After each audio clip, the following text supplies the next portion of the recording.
Religions advocate peace, love, and serenity, while first-person shooter video games advocate warfare, explicit language, and graphic themes. How should one feel when a video game like Borderlands 3 combines serenity with vulgarity? The Borderlands franchise began to flourish after it released its first game in 2009. 3 years later, Borderlands 2 was released, and its popularity proved that the game would continue to prosper among its fans. You know what that means. Yeah. No rest for the wicked.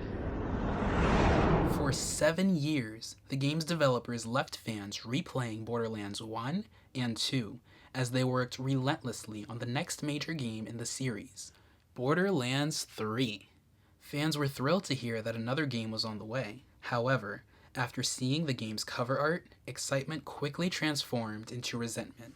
Multiple fans were bothered by how the new art bared a striking resemblance to a religious image called Sacred Heart of Jesus. These fans weren't too happy to have a revered figure used to glamorize a game bent on slaughter. They replaced, obviously, the heart, the glowing heart that was in Jesus' chest, with a bomb, a grenade. A grenade, yeah. They've got flowers that are roses around it, and obviously, instead of it being like pieces of the cross or some of the different people like the followers of Jesus, you've got guns and different things like this. Avid players are well aware of the type of graphic content found within Borderlands games. Oh my God, sue me at the goddamn face! What are you waiting for? Thank you!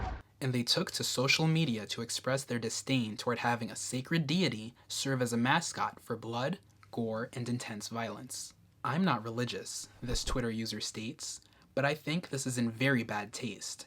Using a psycho to depict Jesus? Shameful. Other fans were not as bothered by the emulation of Jesus, and praised the cover for looking stunning. As a practicing Catholic, I honestly don't feel any animosity towards the cover. You'd have to be pretty sensitive to find this troublesome. A fan from YouTube asserted that no one was as bothered by the depiction of suicide on the covers of the first 2 Borderlands games. They wrote, "The artwork is very tongue-in-cheek."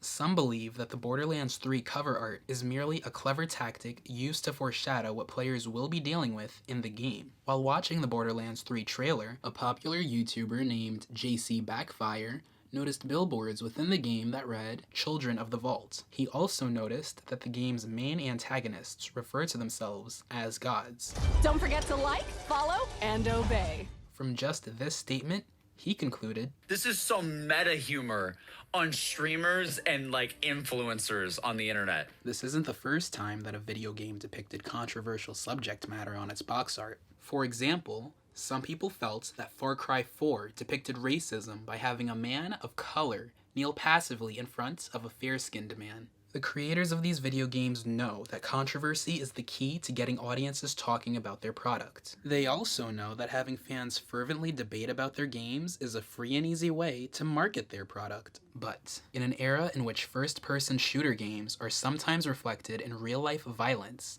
the debate about the game's cultural influence may be especially intense. The entire Borderlands franchise could be described as outrageous, but fans love it that way.